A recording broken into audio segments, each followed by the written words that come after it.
Shri Sunil అంబేకర్జీ నాగ్పూర్లో MSc చదువు పూర్తి చేసిన తర్వాత 1990 సంవత్సరంలో ప్రచారకగా వచ్చారు. అఖిల భారతీయ విద్యార్థి పరిషత్లో 30 సంవత్సరాల పాటు వారు వివిధ బాధ్యతలు నిర్వర్తించారు. 2003 నుండి 2019 వరకు వారు అఖిల భారతీయ విద్యార్థి పరిషత్ అఖిల భారత సంఘటనా మంత్రిగా పనిచేశారు. 2019 నుండి రాష్ట్రీయ స్వయం సేవక సంఘ్లో అఖిల భారత ప్రచార ప్రముఖ బాధ్యతలు నిర్వర్తిస్తున్నారు. వారి కేంద్రం భాగ్యనగర్. పుస్తకాలను ఆవిష్కరించవలసిందిగా మాననీయ ఆచార్య వెల్దండ నిత్యానందరావు గారిని, ఆదరణీయులు సునీల్ అంబేకర్జీని కోరుతున్నాను.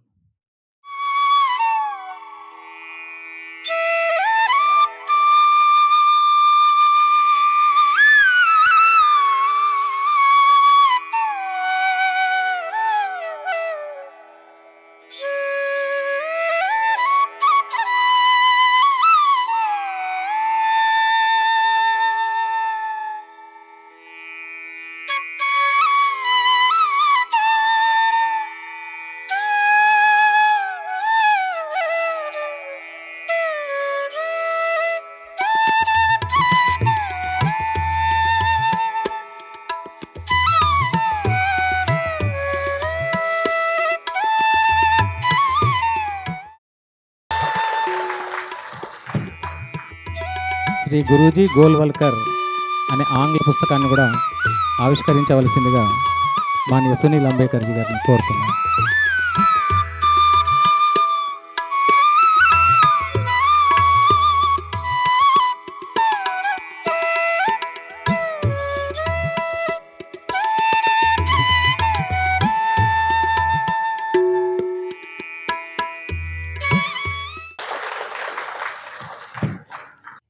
आज हमारे बीच में उपस्थित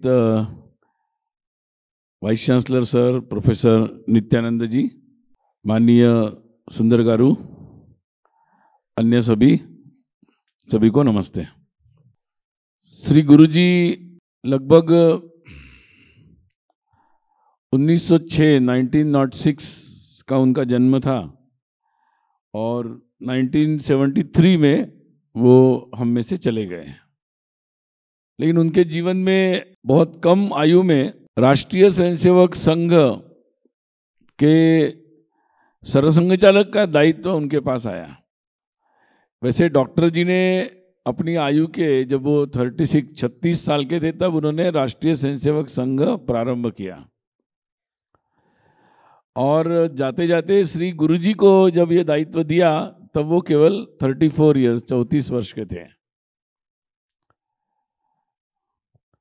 देश के लिए भी समय अनुकूल नहीं था क्योंकि हम पराधीन थे और संघ के लिए भी उतना अनुकूल नहीं था क्योंकि हिंदू की बात समझाना उस समय जिस तरह की राजनीति चल रही थी वो राजनीति में हिंदू शब्द उतना प्रतिष्ठित नहीं हो रहा था। बहुत सारे विद्वान, देश को समझने वाले बहुत सारे लोग तब भी लिख रहे थे। विज्ञान की किताब भी लिखनी है तो हिंदू केमिस्ट्री लिख रहे थे। मालवीय जी विश्वविद्यालय राष्ट्रीय शिक्षा आंदोलन में स्थापित करना चाहते थे तो उन्होंने अपने विश्वविद्यालय का नाम भी काशी हिंदू विश्वविद्यालय, आजकल जिसको हम BHU बोलते हैं। तो निश्चित रूप से कुछ अलग अलग क्षेत्रों में जो प्रमुख लोग थे वो बहुत सहज रूप से, स्वाभाविक रूप से हिंदू शब्द का उपयोग करते थे। जो देश में मुसलमान भी थे, अगर वो उर्दू का उदय भी हो रहा था, उर्दू में भी अपने देश का नाम हिंदुस्तान के रूप में वो बोलते थे, प्रचलन में जो चल रहा था। परंतु जो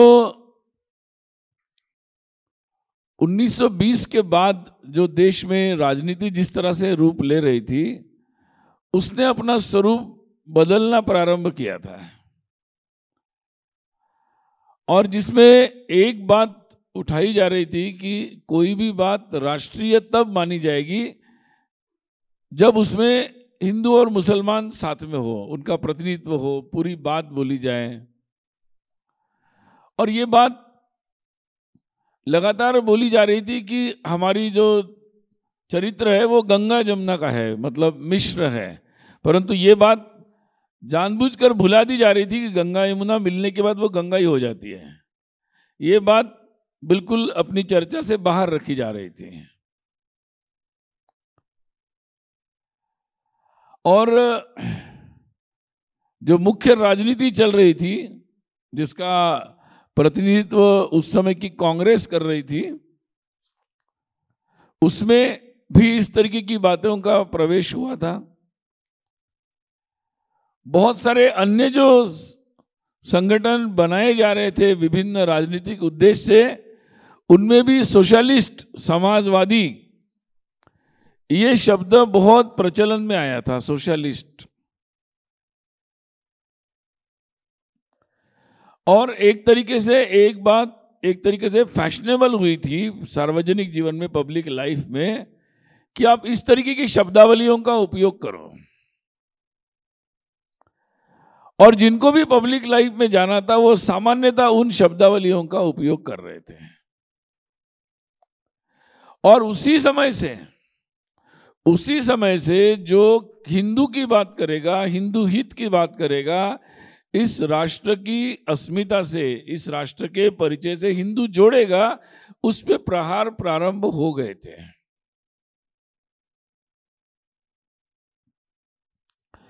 उस समय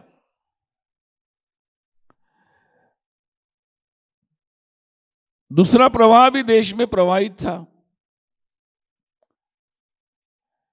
1893 में स्वामी विवेकानंद ने शिकागो में जाकर अपने देश के हिंदू धर्म की पताका को, ध्वजा को लहराया था। और उसके बारे में एक पुनर्चिंतन, हिंदुत्व की ओर देखने का एक पुनर्चिंतन प्रारंभ हो गया था। उस विचार को लेकर चलने वालों की धारा भी समाज में चल पड़ी थी। और उस समय ये समाज जीवन में, राष्ट्र जीवन में, जब देश स्वाधीनता की लड़ाई लड़ रहा था, तब ये एक डिबेट पूरे देश में चल पड़ी थी कि हम है कौन, हमारा परिचय क्या है, हम राष्ट्र के नाते हम कौन हैं, हमारी विशेषताएं क्या हैं। इसके बारे में एक बहस, एक डिबेट सार्वजनिक जीवन में चल पड़ी थी। और उस चर्चा के बीच डॉक्टर हेडगेवार जी ने राष्ट्रीय स्वयंसेवक संघ नाम का संगठन का प्रारंभ किया। डॉक्टर जी तो वैसे हर जगह हर तरह के सार्वजनिक काम के अनुभव ले चुके थे। और उसके पश्चात ये सारी राजनीति देखने के बाद उन्होंने ऐसे कार्य को प्रारंभ किया और उन्होंने पहला ही एक महत्वपूर्ण वाक्य कहा कि मैं कहता हूं कि ये जो राष्ट्र है ये हिंदू राष्ट्र है। और प्रारंभ से इस भाव को लेकर राष्ट्रीय स्वयंसेवक संघ का प्रारंभ हुआ। और इसीलिए डॉक्टर जी ने अपने जीवन के चलते चलते ही इस प्रकार को, उस अपनी हिंदुत्व की परंपरा को प्रतिष्ठित करने वाले व्यक्तित्व की खोज में वो थे कि जो उचित तरीके से संघ का नेतृत्व कर सकता है, इस राष्ट्र का मार्गदर्शन कर सकता है, इस विचार को समझने वाले, जानने वाले लोगों के संघ स्वयंसेवकों की श्रृंखला खड़ी कर सकता है, और समाज में जो ये चर्चा चल रही है, इस चर्चा को एक सही दिशा देने का कार्य कर सकता है। और उनकी ये खोज जो निरंतर चल रही थी, वो उस समय, तत्कालीन समय में नागपुर के ही श्री माधव सदाशिव गोलवलकर जो कुछ समय के लिए काशी हिंदू विश्वविद्यालय में पढ़ाने के लिए आए हुए थे, और वहाँ प्रचलन है कि जो भी शिक्षक पढ़ाते हैं उनको गुरुजी बोलते हैं, और वहीं से उनका नाम गुरुजी रहा और बाद में वो निरंतर उनके साथ वो नाम जुड़ गया। और इसलिए उनकी जो खोज थी ऐसे व्यक्तित्व को ढूंढने की, वो श्री गुरुजी पर आकर टिक गई, और इन्होंने उनके पश्चात उन्हें राष्ट्रीय स्वयंसेवक संघ की जो धुरा थी, नेतृत्व था, वो अगले सरसंघ चालक के रूप में श्री गुरुजी को दिया। और इसलिए पूरे गुरुजी के जीवन में उनका व्यक्तित्व प्रेरक था, प्रभावी भी था, उनका जीवन संन्यस्त था, बुद्धि प्रगाढ़ थी, वाचन व्यापक था, स्मृति अद्भुत थी। ऐसे उनके व्यक्तित्व का बहुत कुछ वर्णन किया जा सकता है, लेकिन अगर सबसे बड़ा वर्णन उनके व्यक्तित्व का था तो वो इस राष्ट्र कार्य के लिए समर्पित ऐसा व्यक्तित्व था। उन्होंने अपनी ये सारी जो उनके पास पूंजी थी, उस सब को उन्होंने डॉक्टर जी से मिलने के बाद उन्होंने निर्णय कर लिया था कि ये संपूर्ण मेरा जो भी पूंजी है वो सब राष्ट्र के लिए समर्पित है। और ऐसे गुरुजी का जो जीवन है, जब प्रारंभ हुआ तो देश में तो स्वाधीनता का संघर्ष चल रहा था। तो गुरुजी के जीवन की विशेषता यह है कि लंबे समय तक, लगभग 40 में 1940 में वो सरसंघ चालक का दायित्व लेते हैं और अपने जीवन के अंत तक 1973 तक निरंतर प्रवास कर रहे हैं। इन वर्षों में उन्होंने देश में परिस्थितियां बदलती गई। उनके समय में एक समय जब हम पराधीनता में हैं, एक समय जब हम स्वाधीन हो चुके हैं, और ऐसे समय में केवल राष्ट्रीय स्वयंसेवक संघ की दिशा इतना ही नहीं, स्वयंसेवकों का मार्गदर्शन इतना ही नहीं, तो राष्ट्र के सामने उस समय समय पर जो विषय आए उसका उचित मार्गदर्शन गुरुजी ने किया है, और वो अत्यंत महत्वपूर्ण समय था राष्ट्र के लिए। एक पराधीनता का संघर्ष था और एक स्वाधीन राष्ट्र के रूप में आगे बढ़ने के कई निर्णय करने का समय था। ऐसे समय में श्री गुरुजी का सरसंघ चालक होना और उनका ऐसे विषयों पर मार्गदर्शन करना बहुत महत्वपूर्ण था। 1942 में ही ये ध्यान में आया कि जब चले जाओ आंदोलन जो चल रहा था, उसमें जो उसकी सफलता है या उसका जो प्रभाव और परिणाम है, उसमें कहीं ना कहीं ऐसा ध्यान में आ रहा था कि जो वो निर्णायक नहीं होगा। और जिस तरीके से देश विभाजन के लिए जो राजनीति प्रारंभ हो गई थी, उसका अंदाजा श्री गुरुजी को था, और वो बार बार ये बात के लिए समस्त समाज को और नेतृत्व को, जो लोग समाज जीवन नेतृत्व कर रहे थे, उन सब को वो कह रहे थे कि इसके बारे में सतर्क होना चाहिए, और पूरे हिंदू समाज को उन सब परिस्थितियों का सामना करने के लिए तैयार होना चाहिए, और जो संगठन है समाज जीवन में उनको भी तैयार होना चाहिए। और उन्होंने संघ को तैयार करने के लिए 1942 में सभी लोगों को कहा कि अब विस्तार संघ का इतना होना चाहिए कि हर परिस्थिति में हिंदू समाज परिस्थिति का सामना कर सके, उस स्थिति में होना चाहिए, स्वयंसेवक उसके साथ खड़े होना चाहिए। और ऐसे सारे समय में श्री गुरुजी का मार्गदर्शन होता था। चाहे देश का विभाजन हुआ, संघ का उतना विस्तार नहीं था, परंतु जितने स्वयंसेवक थे उनको गुरुजी ने कहा कि अब बस हिंदू समाज की रक्षा के लिए जुट जाओ। और आपको आश्चर्य होता है कई लोगों को कि जब दिल्ली में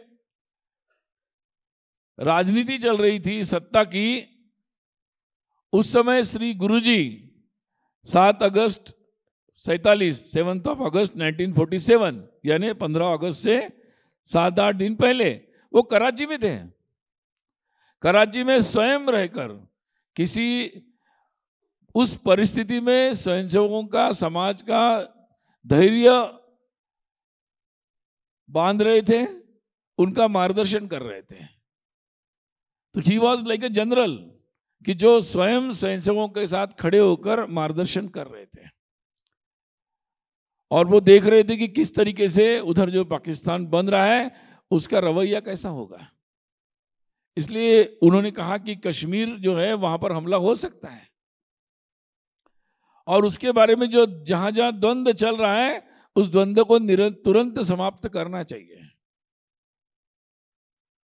इसलिए गुरुजी के मार्गदर्शन में ही पश्चात जब दादरा नगर हवेली, दीव दमन, गोवा, ये बहुत समय तक जब स्वाधीन ही नहीं हो रहे थे और पोर्तुगीज नहीं जा रहे थे, उस समय फिर संघ के स्वयंसेवकों ने गुरुजी के मार्गदर्शन में उस मुक्ति का एक आंदोलन चलाया। बाद में 62 के आसपास ये सारा क्षेत्र स्वाधीन हुआ, और कभी कभी आश्चर्य लगता है कि 47 में पूरा भारत स्वाधीन हुआ, लेकिन उसके बाद भी इतने वर्षों तक ये चलता रहा।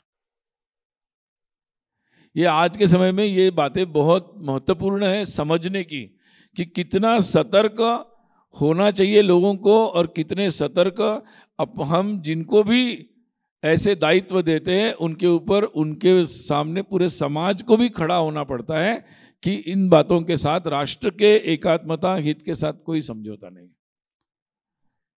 देश का जब स्वाधीनता के पश्चात कार्य प्रारंभ होता है, उस समय भी गुरुजी का जो मार्गदर्शन है कि हमारी भाषाओं के क्या बारे में क्या होना चाहिए, वो कहते हैं कि सारी भारत की जो भाषा है वो राष्ट्रभाषा है, वो सभी राष्ट्रीय भाषा है, और जहां विवादों के बीच में कहीं कोई इस तरफ है कोई इस तरफ है, वहां श्री गुरुजी बिल्कुल निरपेक्षता से बात को स्पष्ट रूप से रख रहे हैं। और इसलिए उसके पश्चात भी देश के संविधान कैसा होना चाहिए, देश की आगे की नीति कैसी होनी चाहिए, इन सब विषयों पर श्री गुरुजी ने विस्तार से समय समय पर मार्गदर्शन किया है।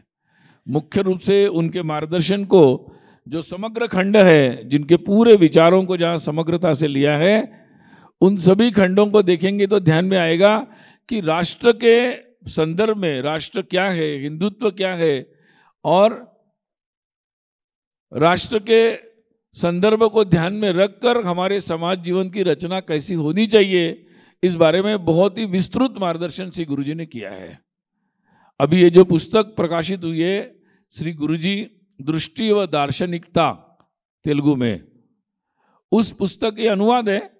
इस पुस्तक में उन सारे विचारों को जो गुरुजी ने मार्गदर्शन किया था उनको बहुत संपादकों ने, जो मूल संपादन किया श्रीमान रंगाहरी जी, उन्होंने और उनके साथ जो लगे थे, काफ़ी प्रयत्नों से हम जैसे सभी वाचकों के लिए उसको समाहित किया है एक खंड में।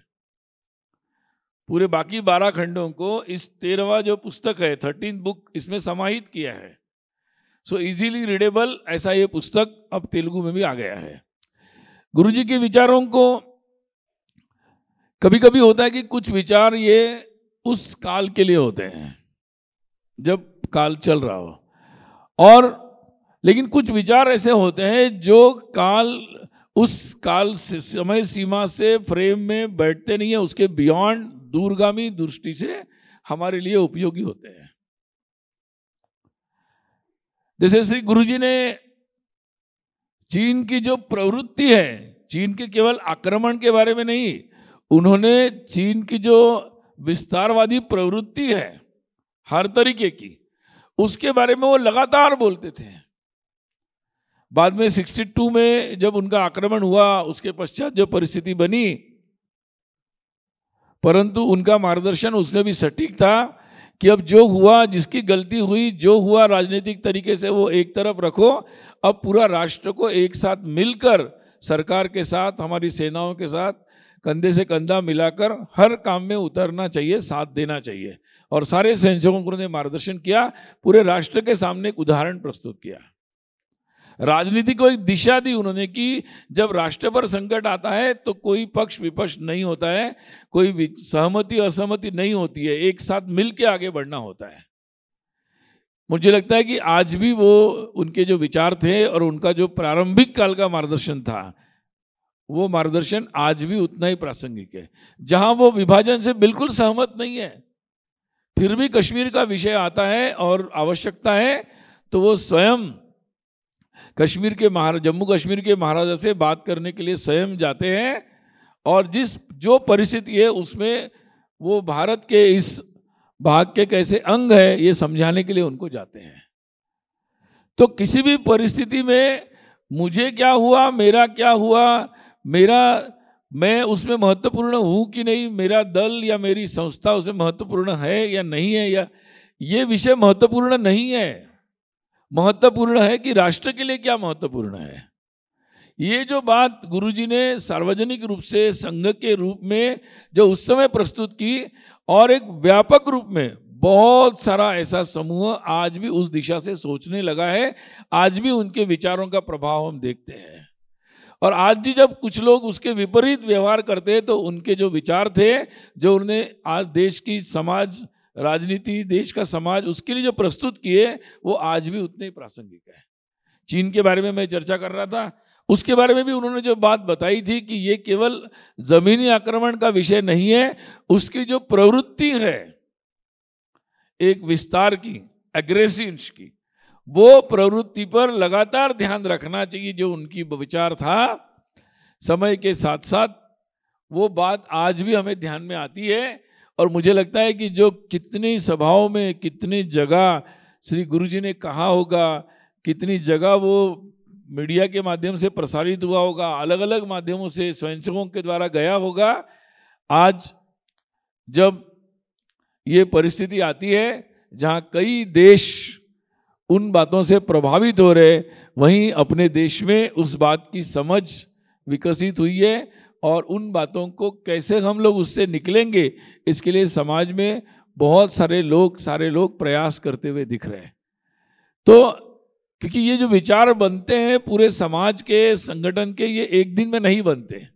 ऐसे जो दृष्टा लोग होते हैं गुरुजी जैसे, श्री गुरुजी जैसे, उनके सतत विचरण से, सतत विचार मार्गदर्शन से ये सारे विचार बनते हैं।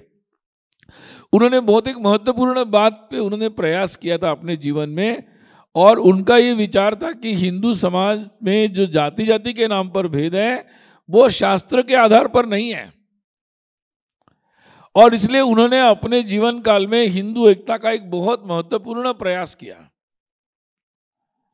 वो सभी साधु संत ऋषिगण सभी के पास गए, या अपने कार्यकर्ताओं को उन्होंने उनके पास भेजा, और उद्देश्य यही था कि कम से कम ये बात समाज में से बात जाने के लिए महत्वपूर्ण बात ये होगी क्योंकि समाज शास्त्र के आधार पर चलता है, और इसलिए ये बात स्पष्ट हो जाए कि शास्त्रों में ये जाति जाति का भेद या जन्म आधारित भेद की कल्पना नहीं है, वो सब कुछ कर्म आधारित है। और ये बात उन्होंने विश्व हिंदू परिषद की स्थापना के उद्देश्य में महत्वपूर्ण रूप से रखी, और उस अधिवेशन में हिंदवा सोदरा सर्वे न हिंदू पतितो भवेत, कोई भी हिंदू है तो वो पतित कैसे हो सकता है, और जो भी हिंदू किसी भी जाति में हो, किसी भी परिस्थिति में हो, वो हम सब सहोदर है। ये केवल सभी संत महंत शंकर पूज्य शंकराचार्य सब लोग मिलकर एक मंच पर बोल रहे हैं।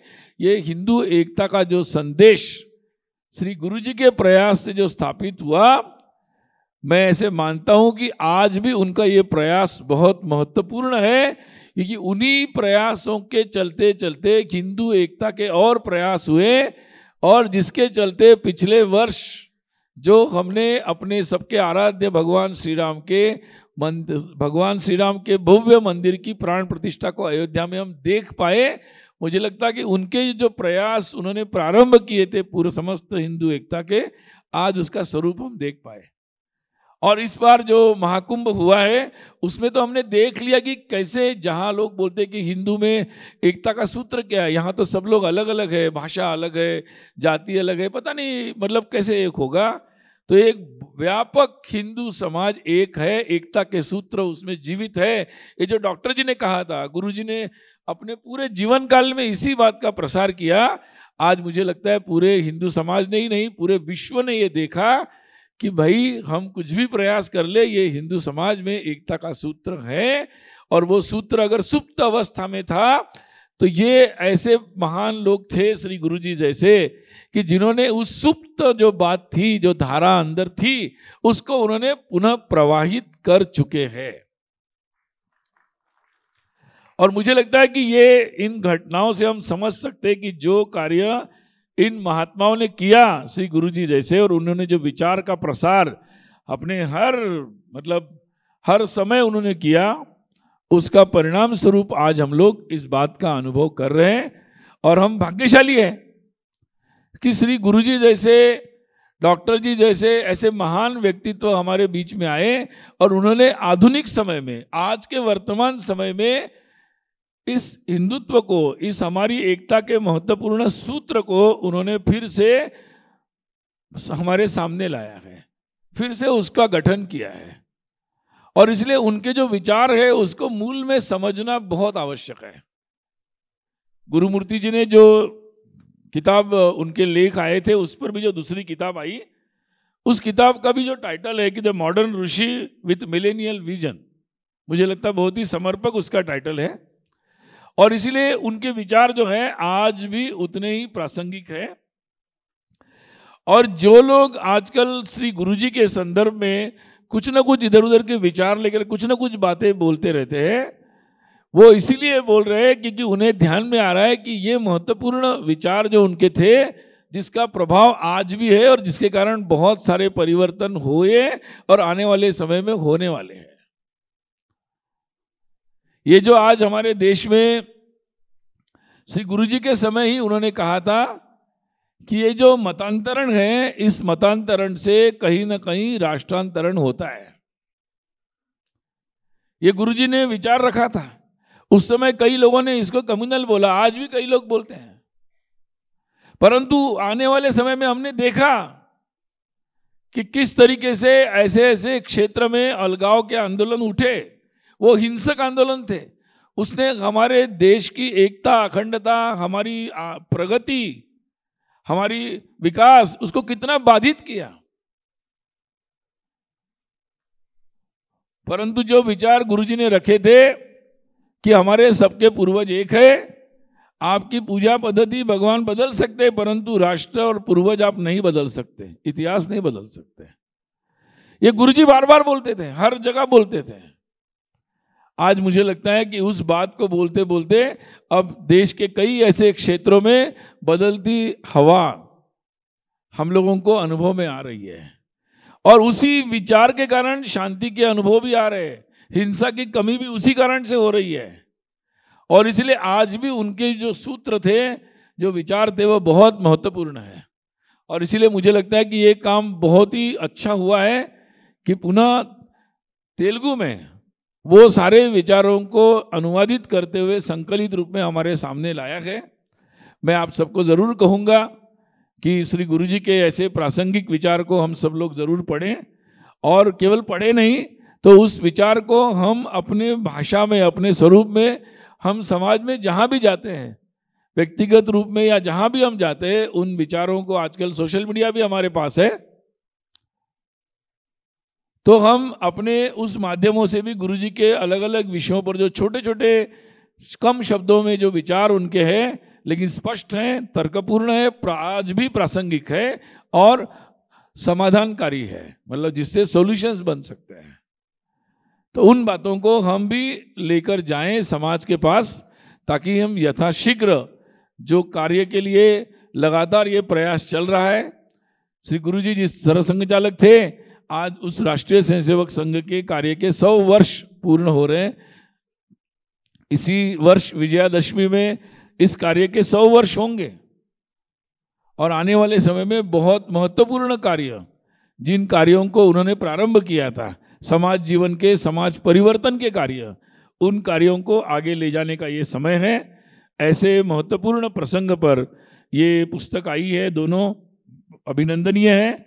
और मैं निश्चित कहूँगा कि हमारे जितने भी जो प्रकाशक हैं वो ऐसी और किताबें आने वाले समय में इस शताब्दी वर्ष के निमित्त लेकर आएँ, ताकि हम सब के लिए उपलब्ध हो। और मैं इस कार्य के लिए उनको शुभकामना देता हूँ। पुनः एक बार अभिवादन।